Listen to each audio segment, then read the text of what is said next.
Scene 73, short 4, take 1। Action. ফুলে যদি এতই কাঁটা গোলাপটা তুই তুললি কেন? প্রেমে যদি এতই ব্যথা সেই প্রেমে তুই ভুললি কেন? কি গো ডাইরেক্টর সাহেব, আমি তো 60 বলে দিয়েছি, কাট তো আর বলতে পারি না, এবার তুমি কাটটা বলো।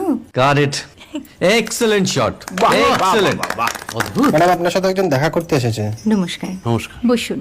আপনার জন্য আমি চেক বইটা নিয়ে এসেছি ম্যাডাম। কি যেন নাম আপনার ডিরেক্টর সাহেব? পিনাকি মুখোটি। মুখুটি বাবু, আমি ভুতুরিয়া বাবুর কাছ থেকে পরে চেক নিয়ে নেব। আচ্ছা। আগে আপনার বাঁধানো বইটা দিন, দেখি, পড়ি, ভাবি। হ্যাঁ, না মানে সেটা এখনো ঠিক তৈরি হয়নি। ও, তাহলে সেটা আগে ঠিক করুন ভাই, তারপর চেক টেক হবে। কিছু যদি মনে না করেন ম্যাডাম, আপনার হাতে, আরে এটা তো কুমারীর চরিত্র, ওই আংটিটা। ওই যে বললাম ভাইটি, আগে আপনার বইটি রেডি করে আনুন। ও হ্যাঁ, আপনি বোধহয় জানেন না যে মায়া কুমারী তার আংটি কখনোই খোলে না। সে কুমারীর পাটেও খোলে না, বেধবার পাটেও খোলে